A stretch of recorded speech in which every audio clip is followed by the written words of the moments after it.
going on, everybody? It is your boy Baddog here with another New York Giants video.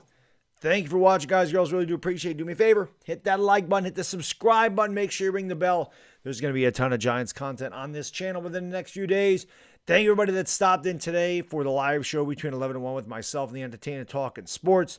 We're going to be live every day this week from 11 to 1. We'll also be live Thursday, Friday, and Saturday for the NFL Draft. We'll be live on Chris's channel tomorrow. I'm going to leave the link to his channel down below in case you're not subscribed to the Up Tainah Talking Sports. I don't know why you wouldn't be, but you can subscribe and come and hang out with us tomorrow. We'll be talking about the Giants and the rumors, the draft. Get your thoughts on it, do some mock drafts and stuff. But we're going to have a lot of fun. So hopefully you guys will enjoy that. We enjoyed doing it today and look forward to doing it the entire week.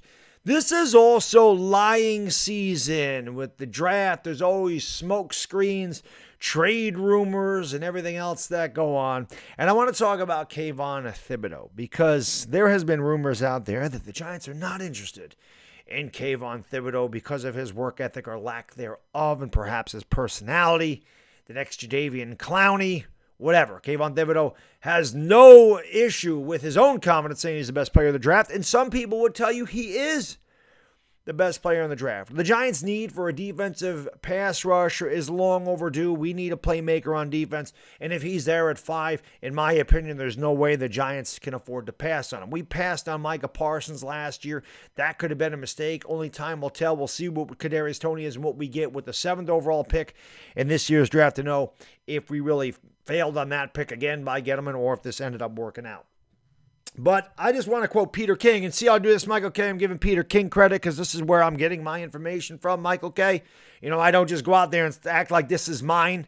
This is Peter King, who pretty much shared shared today. He said he shared, despite rumors suggesting the Giants are not interested or not high on Oregon's edge rusher. He said, don't be shocked if the Giants go Thibodeaux here.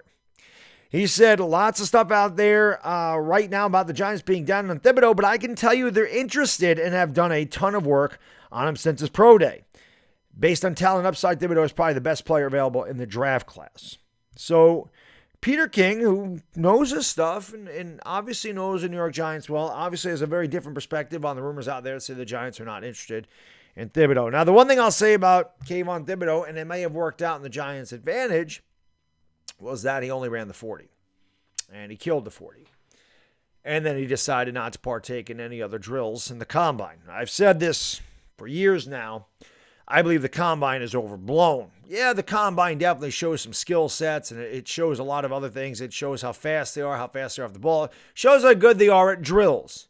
Doesn't always translate to how good they are in the NFL playing against live players, live offenses, or live defenses. Doesn't show how well the quarterback reads the blitz or, zones or anything else. Doesn't show how the quarterback can throw in a tight window. Doesn't show how a cornerback can cover a wide receiver or any of that stuff. It really just shows their skill set, which obviously they need some kind of a skill set in order to play at this level, but it doesn't always translate. Just like a John Ross. He's always the guy I use. Because, listen, John Ross ran a 4.22 40. Was he going to be the 9th overall pick without that 4.22 40? If John Ross ran a 4.42 40, do you think the Bengals take him top 10? I don't. So the combine definitely has a major impact on draft stock with these players. The Giants, if they're able to land Thibodeaux, could have gotten a huge break in the fact that he did not partake in the drills, and that Trayvon Walker had such an incredible combine that he is now mocked at a lot of mocks to go 1st overall to the Jacksonville Jaguars. And if nothing else, he's definitely a top 5 pick. In my opinion, this helps the Giants, right? Because that would mean that one of these linemen or Thibodeaux or Sauce or one of these other players that a lot of New York Giants fans want to draft would be there at 5, Thibodeaux being one of them. Now, there are questions about his work ethic, obviously, with him not partaking in the drills. There are questions about his personality. And is he going to give you 100%? We already have that going on with Kadarius Toney, which Kadarius Toney showed up on Saturday. That's a good thing. Maybe the rumors had something to do with it. Maybe the rumors are complete nonsense. Who knows? Again, this is lying season, man. So you're going to hear one day, you're going to hear this about a player. One day you're going to hear this about a player. And it's going to constantly go back and forth. There's smoke screens being thrown all around. Teams are trying to throw other teams off of what they really want to do. The Giants may say, oh, we're not interested in Thibodeaux. We want nothing to do with Thibodeaux. So somebody doesn't try to take Thibodeaux in the top top 4, or they don't try to jump Thibodeaux like it's sick. You know what I'm saying? There's definitely a lot of things that can happen where you don't want teams to make moves in front of you and maybe take your players. So who knows? But in my opinion, I don't think the Giants are down on Thibodeaux at all, and I think that they'd be foolish. The man's talent speaks for itself. But, you know, this is an incredibly important draft, and you really do need players that are going to give 100%. Do we take a chance on Kayvon Thibodeaux at 5 and find out that he's incredibly talented, but his head's not always in the game, or he takes plays off, or he has these phantom injuries because he just doesn't feel like playing? You really can't have that either. This is why when people are on YouTube and like, oh, you should be the GM or this or that, this is why the GMs get paid the big bucks. This is why we do videos, and guys like Joe Shane and Brandon Brown are where they are. Now, I'm not going to say that a fan couldn't have done better than Gettleman, because let's face it, I think my 5-year-old son might have been able to do better than Gettleman. I've never seen a GM take a horrendous situation and make it worse the way Gettleman did. But this is incredibly important for Shane, Brown, Dable, and everybody else involved with the New York Giants front office and coaching staff. They absolutely need to nail this draft, okay? Saquon Barkley, ultra talented. A lot of unfortunate injuries. Never has lived up to his rookie season. Not even close to his rookie season. Could be labeled a bust. Probably gone at the end of this year. He took him 2nd overall. Daniel Jones, 6th overall. Some people still have faith in Daniel Jones, but my opinion is he probably will not be here next year either. You could probably label him a bust. Even if Saquon Barkley goes on to do great things in another team, or Daniel Jones goes on to do great things for another team, Giants fans go back and go, oh, why'd we trade him? You could do that, but it depends on the situation around you. You would label them as a bust for our team. The Giants have had a lot of those, unfortunately, in the first round lately. Eli Apple, Eric Flowers, Evan Engram. The list goes on and on and on. And that is why we're in the situation we are in.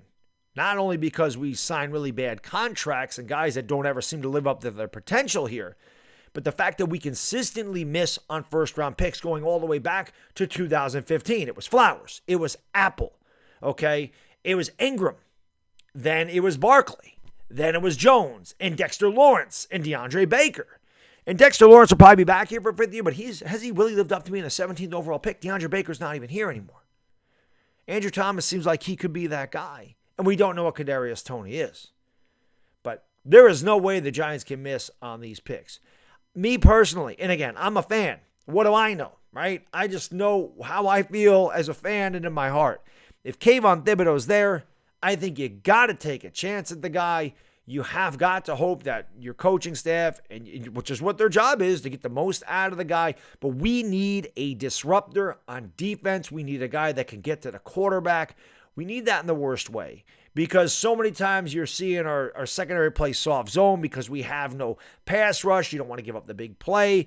Teams convert 3rd down and 8, 3rd and 9 because we have no pass rush at all. It'd be nice to have a guy that could get into the backfield and disrupt the play, get to the quarterback, sack him, and get off the field. Kayvon Thibodeaux brings that. But we'll see what the Giants do. But the rumor is that they were not interested in Kayvon Thibodeaux. Well, Peter King says that those rumors are false. But who's telling the truth? Again, it's lying season here. It's Merry Draftmas. And it's the Bad Diggity Dizzle. Thank you for watching, everybody. Please like, please subscribe. And hopefully we see you tomorrow on the Up Tainah Talking Sports channel for more draft talk. Enjoy the rest of your Monday, everybody. I'm out. Peace.